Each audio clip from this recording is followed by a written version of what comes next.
In a serene mountain village, nestled far from the clamor of the world, lived an old teacher named Master Rohan. His reputation for wisdom was as vast as the mountains themselves, drawing seekers of knowledge from all corners of the land. One crisp morning, a young man named Kavi arrived at his door, his eyes bright with curiosity and a spirit brimming with youthful energy. Kavi was eager, perhaps too eager, and his enthusiasm often outpaced his ability. He wanted to learn everything at once: the art of calligraphy, the philosophy of the ancients, the secrets of the natural world. Master Rohan welcomed him with a gentle smile, recognizing the familiar fire of a young mind. He began Kavi's training with the simplest of tasks, drawing a perfect circle with a single, unbroken stroke. It seemed easy enough, but Kavi soon discovered the immense challenge hidden within this simple exercise. Day after day, he would dip his brush in ink, take a deep breath, and attempt the circle. But each time his hand would tremble, his mind would waver, and the result would be a wobbly, imperfect shape.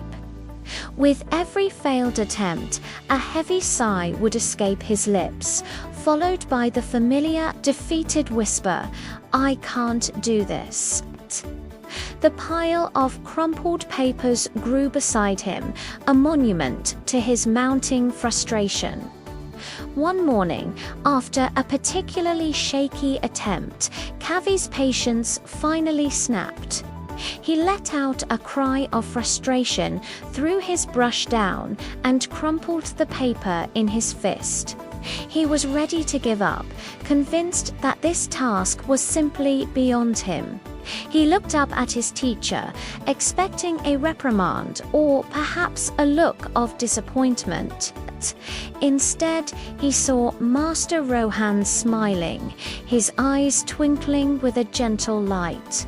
"Congratulations, Kavi," the master said calmly. "You have learned today's most important lesson." Kavi stared, utterly bewildered. "Learned? Master, I've learned nothing. I've only failed. Look at this mess. I cannot draw a simple circle. What lesson could there be in such failure?" He gestured towards the discarded papers, his voice filled with confusion and a hint of despair. He felt like he had not only failed the task, but had also failed his teacher. Master Rohan picked up one of the crumpled sheets and smoothed it out. He pointed to the imperfect circle. "You see this circle, Kavi? You see its flaws, its breaks? You are so focused on the outcome, on the idea of a perfect circle, that you have missed the entire point of the exercise." He paused, letting his words sink in. "Perfection is not the goal, my student. Perfection is an illusion, a destination that doesn't exist. The true goal is patience. The lesson is in the process, in the quiet determination to try again after each failure, without judgment and without frustration." He continued, his voice soft yet profound. "Every time you sighed and said, 'I can't do this,' you were closing a door in your own mind. You were teaching yourself that failure is the end. But failure is not the end, it is the beginning. It is the soil from which growth springs. The real lesson is to embrace the imperfection, to find peace in the act of trying, and to understand that the journey itself is the prize." Master Rohan then looked out towards the distant peaks, a thoughtful expression on his face. Even a master, he said, his gaze returning to Kavi, becomes a student the moment he believes there is nothing left to learn. When he stops being patient with himself and with the world, his wisdom begins to fade.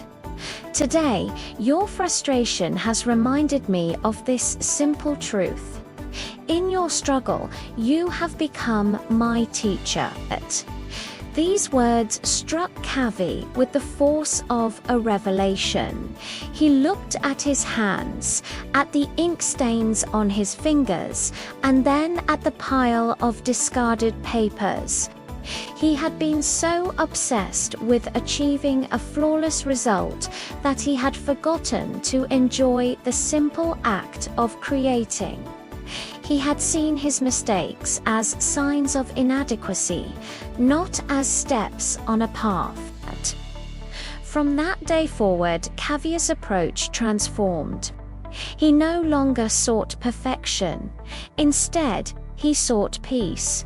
He would sit, breathe, and draw, not with a tense grip and a racing mind, but with a calm hand and a quiet heart.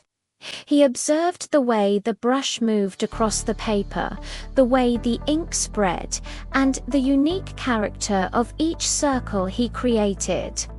Some were wide, some were narrow, some were shaky, and some were bold. He accepted them all. He learned to find beauty not in a flawless line, but in the honesty of his effort. Weeks turned into months. Kavi's pile of crumpled papers shrank, replaced by neat stacks of drawings. He no longer sighed in frustration.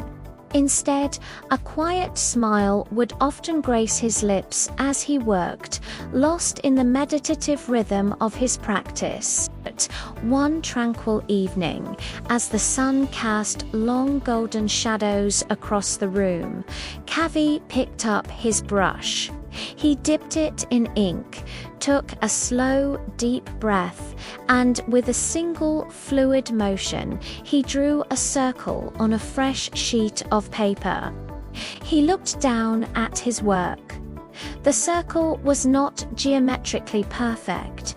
A mathematician might find fault with its symmetry, but it was the most beautiful circle he had ever made. It was whole, it was calm, and it was complete. It radiated a sense of peace that he had never been able to capture before. In that moment, he understood. He hadn't mastered the art of drawing a perfect circle. He had mastered the art of being patient with himself. He brought the drawing to Master Rohan, who was sitting by the window, watching the stars begin to appear. The old teacher took the paper and held it up to the fading light. He didn't examine it for flaws or praise its form. He simply looked at Kavi and nodded, a deep and knowing smile on his face. "You see, Kavi," he said softly, "true wisdom is not found in achieving mastery. It is found in the humble, unending willingness to keep learning, to keep trying, and to keep growing. It is the journey, not the destination, that shapes us." And so, the story of Kavi and his imperfectly perfect circle became a quiet legend in the village. It served as a reminder to everyone from the youngest child to the oldest elder that the greatest lessons are often learned not when we succeed, but when we have the courage to try again with a patient and open heart. True mastery isn't about being the best, it's about being willing to be a beginner over and over again. Thank you so much for watching. If this story resonated with you, please consider liking the video and subscribing to our channel for more tales that nourish the spirit. We'd love to have you as part of our community. Until next time, be patient with yourselves and keep learning.